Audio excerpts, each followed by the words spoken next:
السلام علیکم ورحمۃ اللہ وبرکاتہ۔ وعلیکم السلام ورحمۃ اللہ وبرکاتہ۔ الحمدللہ نحمده ونستعینه ونستغفره ونؤمن به ونتوکل علیہ ونعوذ باللہ من شرور انفسنا ومن سیئات اعمالنا، من یهده اللہ فلا مضل له ومن یضلل فلا هادی له، ونشهد ان لا الہ الا اللہ وحدہ لا شریک له، ونشهد ان سیدنا ومولانا محمدا عبده ورسوله، اما بعد فاعوذ باللہ من الشیطان الرجیم، بسم اللہ الرحمن الرحیم، ولا تقولوا لمن يقتل في سبيل الله اموات بل احياء ولكن لا تشعرون، صدق الله العظیم وصدق رسوله النبی الامین المتین الکریم، ونحن على ذلك من الشاهدین والشاکرین، والحمد للہ رب العالمین، آمین یا رب العالمین الی غیر النہایہ۔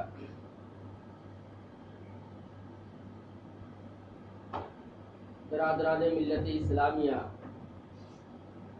اللہ رب العزت کا بڑا فضل، بڑی مہربانی ہے کہ ہم اور آپ تھوڑی دیر کے لیے ذکر شہدائے کربلا کی بابرکت مجلس میں حاضری کی سعادت حاصل کر کے دنیا و آخرت بنانے کا کام کر رہے ہیں۔ اللہ رب العزت تھوڑی دیر ہمارا اور آپ کا بیٹھنا قبول فرمائے اور ہمارے اور آپ کے لیے دارین کی سعادت کا باعث بنائے۔ آئیے عقیدت و محبت کے ساتھ اپنی اور ساری کائنات کے مرکزی عقیدت مصطفیٰ جان رحمت، شمع بزم ہدایت، حضور تاجدار مدینہ، سرور قلب و سینہ جناب احمد مصطفیٰ محمد مصطفیٰ صلی اللہ علیہ وسلم کے دربار دربار میں جھوم جھوم کر بآواز بلند درود پاک کا ورد کر لیں۔ اللہم صلی علی سیدنا مولانا محمد وعلی آلہ وبارک وسلم، صلاۃ و سلام علیک یا رسول اللہ صلی اللہ علیہ وآلہ وسلم۔ منقبت کے دو چار شعر سماعت کر لیں۔ صلی اللہ علیہ نبی الامی وآلہ صلی اللہ علیہ وسلم، صلاۃ و سلام علیک یا رسول اللہ صلی اللہ تعالی علیہ وآلہ وسلم۔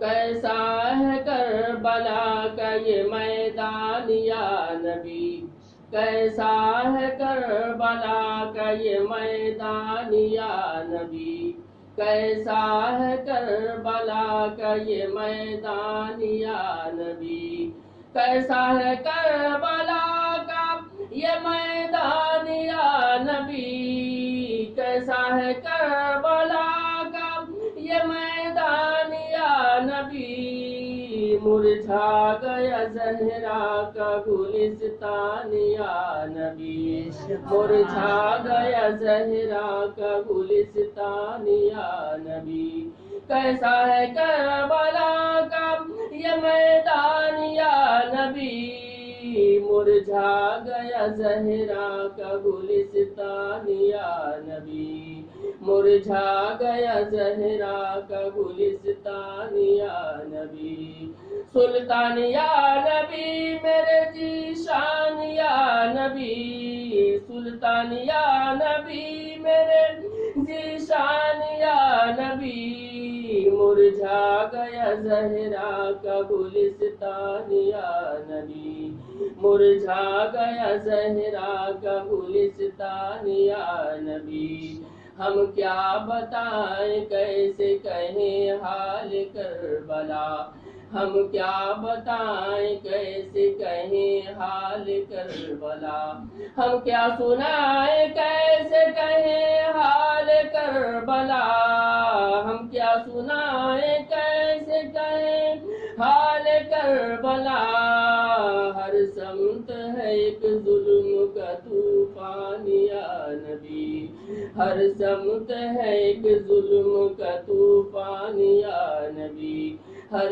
سمت ہے ایک ظلم کا طوفان یا نبی، بھائی بھتیجے اون محمد حسن کے لال، بھائی بھتیجے اون محمد حسن کے لال، بھائی بھتیجے اون محمد حسن کے لال، بھائی بھتیجے اون محمد حسن کے لال، اقبال سب ہو گئے ہیں دین پہ قربان یا نبی، سب ہو گئے ہیں دین پہ قربان یا نبی، سب ہو گئے ہیں دین پہ قربان یا نبی، سلطان یا نبی میرے ذیشان یا نبی، سلطان یا نبی میرے ذیشان یا نبی، مرجھا گیا زہرا کا گلستان یا نبی، مرجھا گیا زہرا کا گلستان یا نبی، اور نہر فرات پانی سے لبریز ہے مگر، نہر فرات پانی سے لبریز ہے مگر، نہر فرات پانی سے لبریز ہے مگر، نہر فرات پانی سے لبریز ہے مگر، پہرا لگائے بیٹھے ہیں شیطان یا نبی، پہرا لگائے بیٹھے ہیں شیطان یا نبی، آسی حبیب کیسے لکھے داستان غم، آسی حبیب کیسے لکھے داستان غم، آسی حبیب کیسے لکھے داستان غم، آسی حبیب کیسے لکھے داستان غم، سن سن کے رو رہے ہیں مسلمان یا نبی، سن سن کے رو رہے ہیں مسلمان یا نبی، کیسا ہے کربلا کا یہ میدان یا نبی، کیسا ہے کربلا کا یہ میدان یا نبی، مرجھا گیا زہرا کا گلستان یا نبی، مرجھا گیا زہرا کا گلستان یا نبی، کیا پوچھتے ہو کیسا ہمارا حسین ہے، کیا پوچھتے ہو کیسا ہمارا حسین ہے، آنکھوں کا نور دل کا اجالا حسین ہے، کیا پوچھتے ہو کیسا ہمارا حسین ہے، آنکھوں کا نور دل کا اجالا حسین ہے، اے گردش زمانہ مجھے تیرا غم نہیں، اے گردش زمانہ مجھے تیرا غم نہیں، ہر حال میں ہمارا سہارا حسین ہے، اور قتل حسین اصل میں مرگ یزید ہے، قتل حسین اصل میں مرگ یزید ہے، اسلام زندہ ہوتا ہے ہر کربلا کے بعد، خطبہ مسعونہ کے بعد قرآن مجید و فرقان حمید کی بڑی ہی مشہور و معروف آیت کریمہ کی تلاوت سے میں نے اپنے آپ کو مشرف کیا ہے، اور آج اس ذکر شہدائے کربلا کی بابرکت مجلس میں میں نے تھوڑی دیر کے لیے اس کو عنوان بیان بنایا ہے۔ آیت کریمہ میں اللہ رب العزت ارشاد فرماتا ہے وَلَا تَقُولُوا لِمَن يُقْتَلُ فِي سَبِيلِ اللَّهِ أَمْوَاتٌ بَلْ أَحْيَاءٌ وَلَٰكِن لَّا تَشْعُرُونَ، وہ جو اللہ کے راستے میں قتل کیے جائیں انہیں مردہ نہ کہو بلکہ وہ زندہ ہیں، تمہیں ان کی زندگی کا شعور نہیں۔ سیدھا سادہ سلیس ترجمہ قرآن مجید کی آیت کریمہ کا۔ اللہ رب العزت نے اس آیت کریمہ میں ایسے لوگوں کا ذکر فرمایا ہے جو لوگ اللہ کے راستے میں اپنی جانیں قربان کر دیتے ہیں، جو لوگ شہید ہو جاتے ہیں اللہ کے راستے میں، جو اپنی جانیں قربان کرتے ہیں، اللہ رب العزت نے اس آیت کریمہ میں ان کا ذکر فرمایا۔ اور اس آیت کریمہ میں اللہ رب العزت نے شہید ہونے والے اس بندے کا مقام و مرتبہ بھی بیان فرمایا، اس کی رفعتیں بیان فرمائی، اس کا مقام بیان فرمایا، اس کا رتبہ بیان فرمایا، اس کی شان و شوکت بیان فرمائی۔ اللہ رب العزت فرماتا وہ جو قتل کیے جائیں انہیں مردہ نہ کہو بلکہ وہ زندہ ہیں، لیکن تمہیں شعور نہیں کہ تم ان کی زندگی کو سمجھ سکو۔ اللہ رب العزت قتل ہونے کے بعد، شہید ہونے کے بعد بندے کو جو مقام، جو زندگی عطا کرتا ہے، شہید کو جو زندگی دیتا ہے وہ ایسی زندگی دیتا ہے کہ ہمارے اور ہماری اور آپ کی طرح ہزاروں زندگی رکھنے والے، پوری دنیا میں جتنے زندہ ہیں سارے زندہ اپنی زندگی لے کے ایک طرف ہو جائیں، ایک شہید اپنی زندگی لے کے ایک طرف ہو جائے، ہزار دنیا میں رہنے والے جو زندگی لے کے بیٹھے ہیں اس زندگی کا مقابلہ اس زندگی سے نہیں کر سکتے۔ ایک شہید کی زندگی ایک طرف، ہماری اور آپ کی طرح ہزاروں زندگی ایک طرف، ہزاروں زندگی مل کر کے شہید کی زندگی کا مقابلہ نہیں کر سکتی۔ وجہ یہ ہے کہ دنیا میں ہماری اور آپ کی جو زندگی ہے اس زندگی کا ہمیں شعور ہے، ہمیں ادراک ہے، ہمارے مائنڈ اور عقل میں یہ بات آتی ہے کہ یہ آدمی زندہ ہے، یہ اس کے ہاتھ ہیں، یہ اس کے پیر ہیں، یہ اس کی باڈی کا یہ حصہ ہے، پورا جسم انسان کا سمجھ میں آتا ہے، اس کی پوری زندگی ہمارے شعور میں آتی ہے، پوری زندگی ہمارے ذہن میں آتی ہے، دنیا میں جو زندگی ہے وہ زندگی ہمارے شعور میں آتی ہے۔ لیکن اللہ فرماتا ہے اے لوگو، ہم نے بعد مردن شہادت کے بعد جو ہم نے ایک شہید کو زندگی دی ہے وہ زندگی تمہارے شعور میں نہیں آ سکتی، تمہارے مائنڈ میں نہیں آ سکتی، تمہارے فہم و ادراک میں وہ زندگی نہیں آ سکتی۔ ہم نے جو زندگی دی ہے ہزار زندگی مل کر کے اس زندگی کا شعور پیدا نہیں کر سکتی۔ اللہ رب العزت شہید کو ایسی زندگی دیتا ہے جو ہمارے عقل سے ماوراء زندگی ہے۔ میری اسلامی بھائی، ہم زندگی کسے کہتے ہیں؟ زندگی اسے کہتے ہیں کہ جسم سلامت ہو، ہاتھ سلامت ہو، پیر سلامت ہو، دماغ کام کرتا ہو، آنکھ کی بینائی کام کرتی ہو، ہم زندگی اسے ہی کہتے ہیں۔ بھلا وہ بھی کوئی زندگی ہے؟ آنکھیں سلامت نہ ہو، ہاتھ سلامت نہ ہو، پیر سلامت نہ ہو، دماغ سلامت نہ ہو، دل اور دماغ سلامت نہ ہو، یہ تمام چیزیں اگر سلامت ہیں تو ہم اسے زندگی کہتے ہیں، ہم اسے زندگی کہتے ہیں۔ اور اللہ رب العزت نے اگر شہید کو زندگی دی ہے، اگر زندگی دی ہے تو ہمیں یہ ماننا پڑے گا کہ اللہ رب العزت نے اگر شہید کو زندگی دی ہے تو اسے پیر بھی دی ہے اور پیر کی طاقت بھی دی ہے، ہاتھ بھی دے رکھا ہے اور ہاتھ کی طاقت بھی دے رکھی ہے، دماغ بھی دے رکھا ہے، دماغ کی طاقت بھی دے رکھی ہے، اور عقل بھی دے رکھا ہے، عقل کی طاقت بھی دے رکھی ہے۔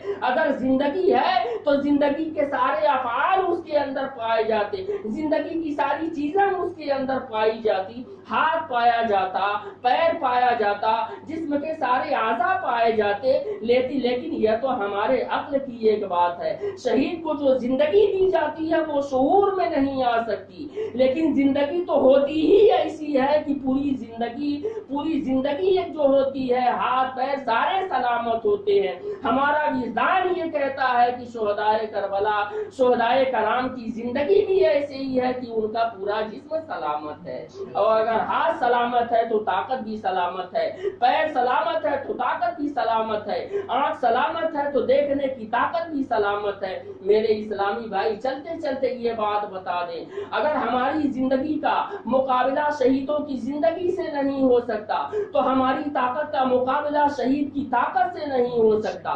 ہماری آنکھیں جتنا دیکھتی ہیں، شہید کی آنکھوں کی بینائی کا مقابلہ نہیں کر سکتی، اس لیے کہ ہماری آنکھیں ادراک میں آتی ہیں، ہمارے آنکھوں کی بینائی شعور میں آتی ہے، لیکن شہید کی آنکھوں کی بینائی ہمارے شعور میں بھی نہیں آتی۔ اللہ جیسی زندگی دیتا ہے، ارے جب ایک شہید کی زندگی سمجھ میں نہیں آ سکتی تو بھلا اس کی طاقت ہمیں کیا سمجھ میں آئے گی؟ اس کے ہاتھوں میں کتنی طاقت ہے، آنکھوں میں بینائی کیسی ہے، ہمارے سمجھ میں کیا آئے گی؟ شہید کا مقام بڑا اونچا ہے، درجہ بڑا اونچا ہے، اللہ رب العزت بڑے منصب عطا کرتا ہے۔ شہادت آخری منزل ہے انسانی سعادت کی، شہادت آخری منزل ہے انسانی سعادت کی، وہ خوش قسمت مل جائے جسے دولت شہادت کی۔ انسانی زندگی میں بہت سارے مرتبے ہیں، بہت سارے رتبے ہیں، بہت سارا منصب ہے، بہت سارے رتبے پائے جاتے ہیں، لیکن ایک انسان کی زندگی میں جو سب سے بڑا کمال ہوتا ہے، سب سے بڑا درجہ ہوتا ہے، سب سے بڑا اونچا رتبہ اگر ہوتا ہے تو شہادت کا منصب ہے۔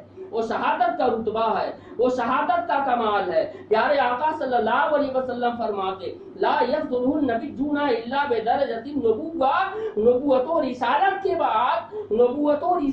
بعد اگر اس دنیا میں سب سے بڑا منصب اگر کوئی پایا جاتا ہے تو وہ منصب شہادت، بے شک سبحان اللہ، وہ درجہ شہادت ہے۔ شہادت آخری منزل ہے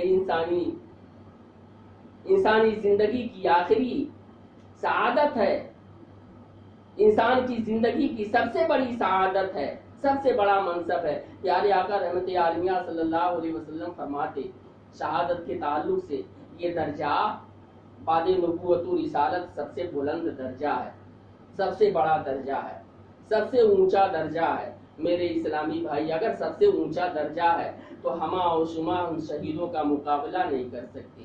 اور جب شہیدوں کا یہ مقام ہے تو ذرا سوچو تو صحیح، دنیا میں بہت سارے شہید ہوئے، اللہ کے راستے میں بہت سارے لوگوں نے اپنی جانیں قربان کر دی، بہت سارے لوگ لڑائیوں میں کام آ گئے، اسلام اور حق کی جنگ میں بہت سارے لوگ راہ خدا میں شہید ہو گئے، لیکن میرے بھائی سارے شہید ایک طرف، کربلا والے شہید ایک طرف۔ جو بھی شہید ہوا وہ اکیلا شہید ہوا، جو بھی شہید ہوا زخم کھا کے گرا شہید ہو گیا، لیکن دنیا کے سارے شہید ایک طرف، کربلا والے تاجدار امام حسین ایک طرف۔ وہ کربلا کی جو شہادت ہے ایسی شہادت ہے جیسی شہادت کسی اور کو نصیب نہیں ہوئی۔ حضرت امام حسین نے اپنے سے پہلے بہت سارے دوستوں احباب کو شہادت مل جانے کے بعد اٹھا کر کے خیمے میں لے آئے۔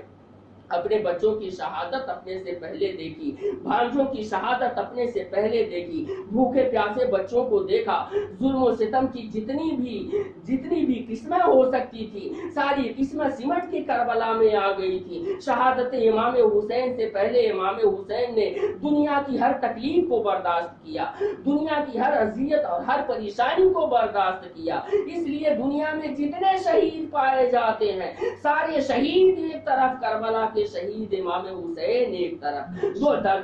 دو درجہ، جو مرتبہ، جو رفعت و بلندی، جو شوکت حضرت امام حسین کو حاصل ہے شہداء میں اور کسی کو حاصل نہیں۔ بے شک اسلامی بھائی، پیارے آقا رحمت عالم صلی اللہ علیہ وسلم فرماتے ہیں شہادت جب بندہ شہید ہوتا ہے اس کا قطرہ، خون کا قطرہ ابھی زمین پر گرتا نہیں کہ اللہ رب العزت اس کے گناہوں کو معاف کر دیتا ہے۔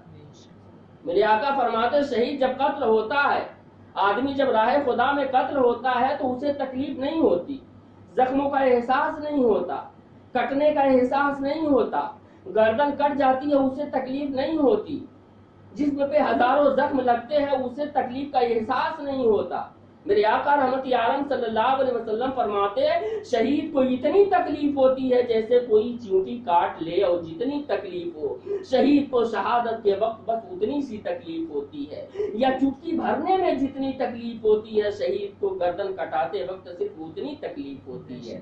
میرے اسلامی بھائی، ہمارے عقل میں یہ بات نہیں آتی، ہمارے دماغ میں یہ بات نہیں آتی۔ ہمارا جب تھوڑا سا ہاتھ کٹ جاتا ہے تو ہم تکلیف برداشت نہیں کر پاتے، پیروں میں تھوڑی سی چوٹ لگ جاتی ہے تو ہم کراہ کے بیٹھ جاتے ہیں، چلتے چلتے اگر گر پڑے تو تکلیف سے ہماری جان نکل جاتی ہے، تھوڑا سا کٹ جائے تو تکلیف کا احساس ہوتا ہے، تھوڑی سی چوٹ لگ جائے تو برداشت سے باہر ہو جاتا ہے۔ ہماری عقل تو یہ کہہ رہی ہے تکلیف تھوڑی سی ہو جائے، کٹ جائے تھوڑا سا، زخم لگ جائے تھوڑا سا تو انسان کو تکلیف ہوتی ہے۔ بھلا ایسا کیسے ہو سکتا ہے کہ ہاتھ کٹ جائے تکلیف نہ ہو، پیر کٹ جائے تکلیف نہ ہو، گردن کٹ جائے تکلیف نہ ہو، 72 زخم لگ جائے اور آدمی کو تکلیف نہ ہو؟ عقل اس بات کو تسلیم نہیں کرتی۔ امام جلال الدین سیوطی علیہ الرحمہ کی بارگاہ میں ایک آدمی پہنچا اور اسی سوال کو لے کر کے پہنچا، تو جب امام جلال الدین سیوطی علیہ الرحمہ کہتے ہیں تم نے پڑھا نہیں تم نے پڑھا نہیں قرآن شریف میں حضرت زلیخا کا واقعہ؟ میرے اسلامی بھائی، اس بات کو کہنے سے پہلے ایک بات بتائیں آپ کو، شہید جب گرتا ہے اس کے زخم کا، اس کے گردن سے خون کا پہلا قطرہ زمین پر گرتا ہے، اللہ رب العزت اس کے گناہوں کو معاف کر دیتا ہے۔ اس کی رحمت اس بندے پہ اتنی ہوتی ہے، وہ یہ نہیں دیکھتا کہ اس کے نامہ اعمال میں نماز ہے کہ نہیں ہے، اس نے روزہ رکھا تھا کہ نہیں رکھا تھا، نمازیں پڑھی تھی کہ نہیں پڑھی تھی، صدقے کیے تھے یا نہ کیے تھے، صدقات دیے تھے یا نہ دیے تھے۔ منصب شہادت وہ درجہ ہے، منصب شہادت وہ منصب ہے، درجہ شہادت وہ درجہ ہے کہ ابھی وہ لاکھ گنہگار ہو، لاکھ بدکار ہو، لاکھ سیہکار ہو، اگر مسلمان اور مومن ہے اور اگر اس نے راہ خدا میں اپنی گردن کٹا دی، اس کے جسم کا پہلا قطرہ زمین پر نہیں گرتا، اس سے پہلے اللہ رب العزت اس بندے کو مغفرت کا پروانہ عطا کر بے شک سبحان اللہ، معاف کر دیتا، اس کے گناہ نہیں دیکھے جاتے، اس کے برے اعمال نہیں دیکھے جاتے، اللہ رب العزت معاف فرما دیتا۔ جامع ترمذی میں ایک حدیث پاک ہمارے آقا رحمت عالمیہ صلی اللہ علیہ وسلم فرماتے ہیں، اور سب سے بڑی خوبی یہ ہے کہ جب بندہ قتل ہوتا ہے تو اللہ رب العزت اس بندے کو اپنا دیدار کراتا ہے۔ جب شہید شہادت سے سرفراز ہوتا ہے، گردن جسم سے الگ ہوتی ہے، اللہ اپنا جمال دکھاتا ہے، جمال دکھاتا ہے۔ بات ہم یہ کہہ رہے تھے کہ آدمی کٹ جائے اور تکلیف کا احساس نہ ہو۔ امام جلال الدین سیوطی علیہ رحمت و رضوان نے کہا قرآن نہیں پڑھی، اس میں حضرت یوسف کا واقعہ نہیں پڑھا، حضرت زلیخا کا واقعہ نہیں پڑھا۔ حضرت زلیخا جب حضرت یوسف پہ عاشق ہو گئی مصر میں تو عورتوں نے تانا دینا شروع کیا اور عورتوں نے کہنا شروع کیا، اے زلیخا تو یہ غلام پر عاشق ہو گئی، ایک غلام پر فدا ہو گئی، ایک غلام پر فریفتہ ہو گئی۔ قرآن شریف کے 12ویں سپارے میں اس کا ذکر تفصیل کے ساتھ اس کا ذکر ہے۔ سورہ یوسف کے نام سے مکمل ایک سورہ ہے، اللہ رب العزت نے اس سورہ مبارکہ میں تفصیل کے ساتھ اس کا ذکر کیا۔ عورتوں نے تانا دیا زلیخا ایک غلام پر عاشق ہو گئی، تو زلیخا نے کہا اگر تو میرے یوسف کو دیکھتی، اس کا جمال دیکھتی، اتنا خوبصورت ہے، اس کی خوبصورتی دیکھتی، اتنا حسین ہے، اگر اس کا حسن دیکھتی تو میں جس طرح فدا ہو گئی تو بھی فدا ہو جاتی، تو بھی فریفتہ ہو جاتی۔ جمال یوسفی ہے ہی ایسا جو دیکھے اس پہ فدا ہو جائے، جمال یوسفی ہے ہی ایسا جو دیکھے اس پہ عاشق ہو جائے۔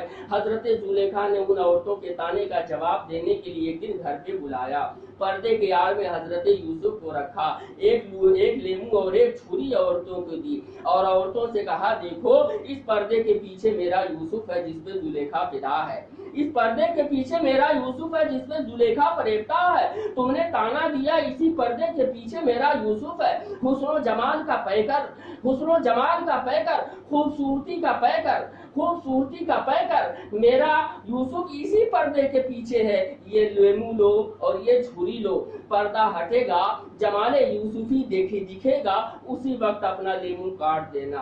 حضرت زلیخا نے ایک ایک لیمو، ایک ایک چھری ایک ایک عورت کے ہاتھ میں دے دی، پردہ ہٹایا۔ حضرت یوسف کا جمال جب عورتوں کے سامنے آیا، حضرت زلیخا نے فرمایا لیمو کاٹ دو۔ عورتوں کی نگاہیں جب جمال یوسفی پہ پڑتی ہیں، عورتیں دیکھتی رہ گئی، جمال یوسفی میں اتنا گم ہو گئی۔ حضرت یوسف کی خوبصورتی دیکھی، حضرت یوسف کا جمال دیکھا، ان کا حسن دیکھا، عورتیں دیکھتی رہ گئیں، پلک جھپکانا بھول گئیں، اور جب زلیخا نے کہا لیمو کاٹو تو عورتوں نے لیمو بھی کاٹا اور ساتھ میں اپنی انگلی کو بھی کاٹ دیا، لیمو بھی کاٹا انگلی بھی کاٹ دیا، لیکن پلکاں حضرت یوسف کے حسن سے ان عورتوں کی نہیں ہٹی، عورتیں ان کو دیکھتی رہی۔ محو دیدار یوسف ہے، حضرت یوسف کے دیدار پہ اس طرح مصروف ہے، اس طرح محبوب ہے کہ انہیں پتا نہیں چلا کہ ہماری انگلی کٹ گئی ہے، ہمیں تھوڑی سی ہماری انگلی کٹ جائے ہمیں تکلیف ہونے لگتی ہے، لیکن ان عورتوں کی پوری انگلی کٹ گئی۔ عورتوں کے منہ سے آہ اوہ اف